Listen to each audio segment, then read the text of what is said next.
Doing good? After lunch, is that post-lunch coma? Are you ready? You ready to let the healing begin?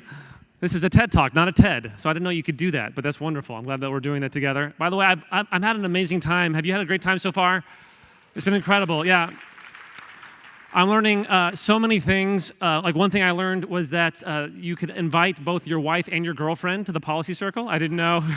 I didn't know that was a thing. And obviously, if he's here, like he meant that he is really sweet. He meant that he's still dating his wife, which is really lovely and wonderful. But it took me about 10 seconds to figure that out. Did it take anybody else time to figure that out? So for a moment, I was like, oh, this may be a Tampa conference, but we kind of just took a Miami turn.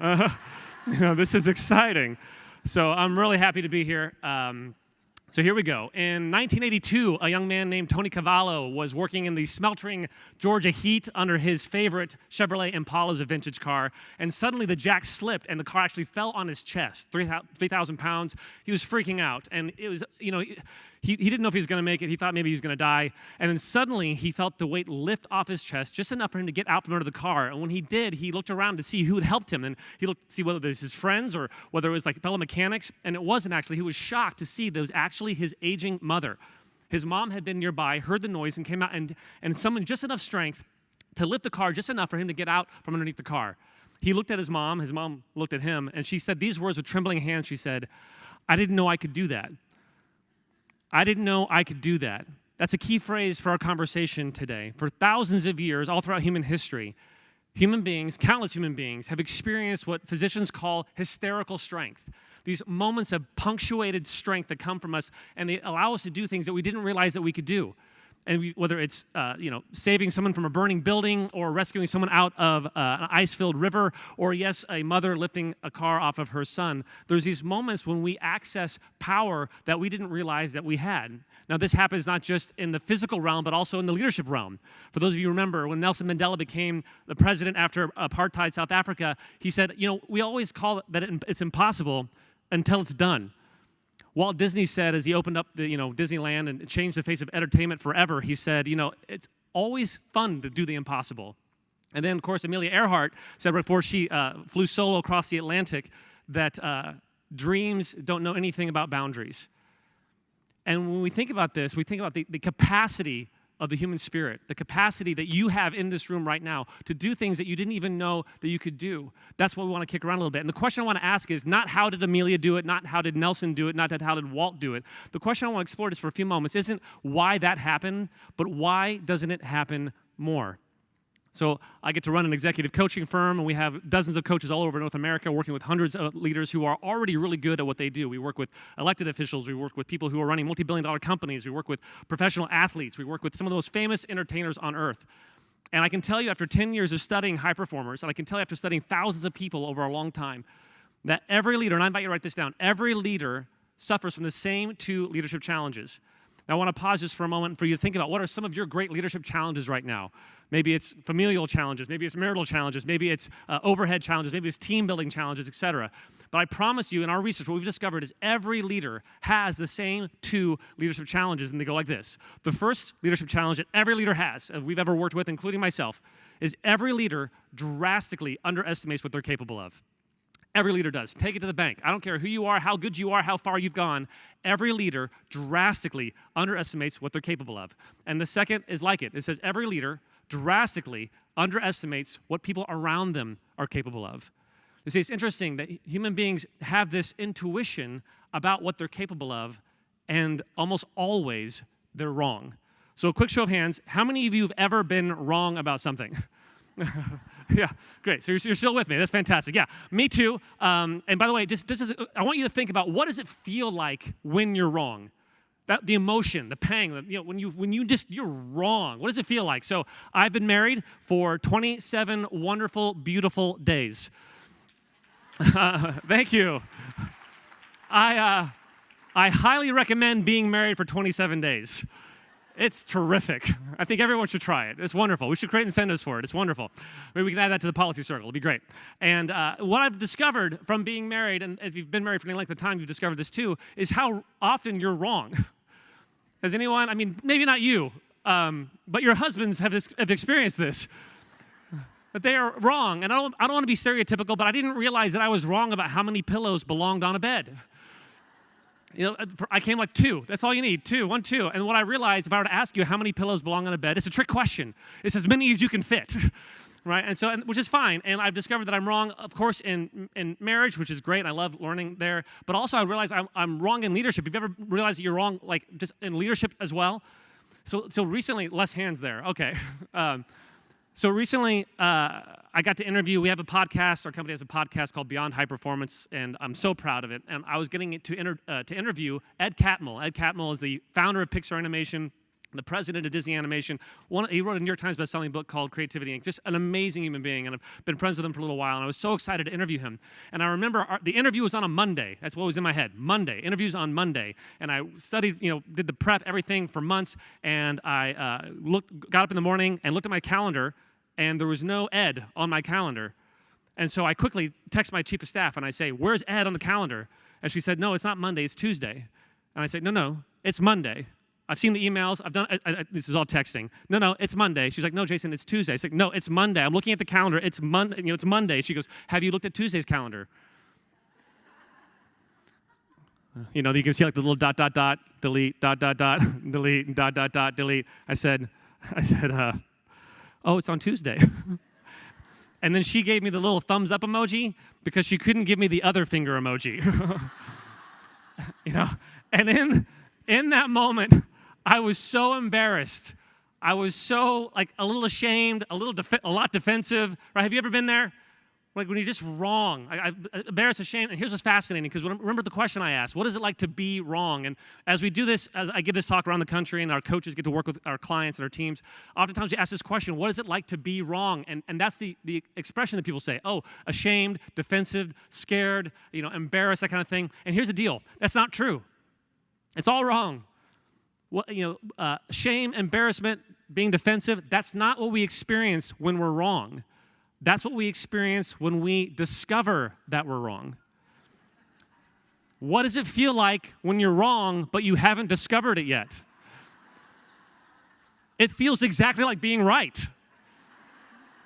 And this is so important. Actually, Ed Catmull, every time I've been around him, he says, "Jason, in my leadership, I have 2 foundational assumptions. One is that at any given moment, I'm radically wrong about something. And 2 is I have no idea what it is." And so here's what's interesting about this, because my intuition said Monday, but it was Tuesday. My intuition, and right now I have an intuition about what I'm capable of, and so do you. Every human being. If you were to ask them, if you got kids, you can ask your kids, "Hey, what are you capable of?" And they would tell you what they think they're capable of. And here's what's fascinating about this thing, is your intuition actually lies to you. And we don't talk about that very often. Like Malcolm Gladwell wrote Blank and talked about how you can trust your intuition. Then the economist Daniel Kahneman wrote the book Thinking Fast and Slow, and he's dedicated his whole career to showing all the little ways that our intuition messes with us. Our intuition plays with us. Our intuition unintentionally, it's designed to keep us safe. Our intuition can sometimes actually lie to us. So then what do we do with an intuition that's tempted to lie to us about something that's so important about our capacity to create good and beauty in the world? And I want to invite you to write down this coaching phrase. In the coaching world, we say we don't trust our intuition, we test our intuition. We don't trust our intuition, we train our intuition to guide us to go places that we didn't realize we could go. So I want to give you a few quick examples about how this works. So I got to work with a guy named Jeff Lambert. We talk about him in our book, and oh man, he's fantastic. He's such a great client. He wrote an article about us in Fast Company, which is super great when your clients love you that much. And he's like a serial entrepreneur. So he starts companies more often than I listen to Taylor Swift. And what I want to remember, I got married a month ago, which means I listen to Taylor Swift a lot. So this guy is a serial entrepreneur, and he started a top 40 PR firm decades ago, and we've done a lot of work with his company's team. And his life is scaling. I don't know, how many of you have ever had like an experience in your life where everything's growing too fast? Right? The company's growing too fast, the nonprofit's growing too fast. Like I know it's a hard problem to have, but it happens a lot when things are growing too fast. And so he knew he needed to bolster his team, which means he needed to hire a chief of staff. So I asked him, "Hey, how soon would you like your chief of staff?" And he said, January. January would be awesome. January would be great. Well, it was July. And so I was like, okay, so his intuition is telling him that it's going to take about 6 months to hire a good chief of staff. So I'm a good coach. Well, I'm an okay coach. And what I'm going to do is I'm going to challenge that intuition. I'm going to test that intuition. So I asked him, I said, "Hey, Jeff, no problem. We can totally do that by July. That's no problem." I said, "But wave a magic wand in a perfect world, when would you like to have a chief of staff?" And he goes, "Oh, Jason, I would have liked to have had it yesterday." And so somewhere between 6 months and yesterday is what we're going to try to play with. And so we started talking, and not like, pie in the sky, not like, pixie dust, if you can dream it, you can do it, but like a nuts and bolts, how would you actually get this done sooner? And so we agreed on the plan for 8 weeks. So we went from 6 months to 8 weeks, and we started making time because this is a priority for him. It was important, and it was urgent, but there's all these other fires he wanted to put out, and so we worked together to keep him from doing that. And the sad thing is he didn't get it done in 8 weeks. He got it done in 6. And went from 6 months to 6 weeks. And that is the power of testing your assumptions. That's the power of testing your intuition. That's the power of believing that you can do something that you didn't realize you could do. And I remember hopping on the call with him and Walter, his new chief of staff, and Walter is sharp. Walter is awesome. And Jeff looked at me and he goes, I didn't know you could do that. I didn't know you could hire someone that high quality that quickly. But he was able to do that. Now here's what I want to suggest. I'm not saying that every timeline in your life can be shrunk from 6 months to 6 weeks. But what I am suggesting is for some of the timelines in our lives, they can be done faster. I know, and as I work with clients, and this room is full of so much competency, so much power, so much brilliance, so much capacity. And what I want to suggest is oftentimes we think the timelines and the things we want to solve, whether it's relational, whether it's with our society, whether it's our country, we think it's going to take forever. But sometimes maybe all it takes is a phone call. And the joy of exploring your capacity comes between forever and a phone call. I'll give you a quick last example of this, and I'll be done. When I was in my mid-20s, I really wanted to be a college professor. I don't know why, but I really wanted to be a college professor. And so I knew some people at Pepperdine University. Do we have any Pepperdine grads here by chance? Yeah, we got some in the back. Hallelujah, I see that hand. All right, so and I was really excited to see what I could do there. And so I found the person who was responsible for hiring, and I emailed them. I said, hey, look, you don't know me, I don't know you, but if you hire me to be a professor, I promise, you'll never regret it. No response. So then, this is not a surprise. So then I emailed him again, and then again, and then again. And I emailed them about every day for 3 or 4 months. Until finally, this is a true story, until finally I got an email back saying, hey, look, you're hired. We're going to hire you. This is a true story. We're going to hire you to be a professor. I was elated. I wrote back saying, what subject do you want me to teach? And they said, this is it. They said, you can teach whatever you want. It was kind of like just stop emailing us. And so I did. I got to create a custom class called Power in the Human Spirit. And it was like cramming all my favorite movies together into one, like Dead Poet Society without the suicide at the end. Spoiler alert. And it was great. I took him to the Poetry Lounge, which is the hottest spoken word venue in Los Angeles. We did a lecture in a cemetery. It was awesome. And one of my favorite things that we did in the class, and I got to teach this class for years there, one of my favorite things that we did was every week they had to give themselves a homework assignment where they had to take a risk to either make themselves a better person or the world a better place. Everybody had to do it. And there were such amazing stories that came out from that time. My favorite story, and the last one I'll leave you, is with a woman named Lauren. Young lady, and she was awesome. I loved her so much. You could tell she was a leader, but she was a quiet leader. You know what I'm talking about? It wasn't flash. It wasn't all charm. It wasn't all charisma. It was just this quiet power. Some would mistake it for insecurity, but I knew better. And her dream was to be an Olympic trainer someday. And so we were in this class, and she's taking risks. And one of her risks was to go to her coach at Pepperdine and to confess her dream that she wants to be an Olympic trainer someday. And so she was all nervous, but on the surface she looked calm and ready to drop bombs. And that Eminem joke works better in a different crowd. So she went and she kind of I don't know if you've ever been there where you want to say something scary to someone of power, and she kind of hem-hawed around and kind of circled the runway a little bit, and finally her coach was like, just spit it out. And so she says it like a confession. She says, I want to be an Olympic coach someday. And now it's her dream is out there, this precious little bubble. Her dream is there.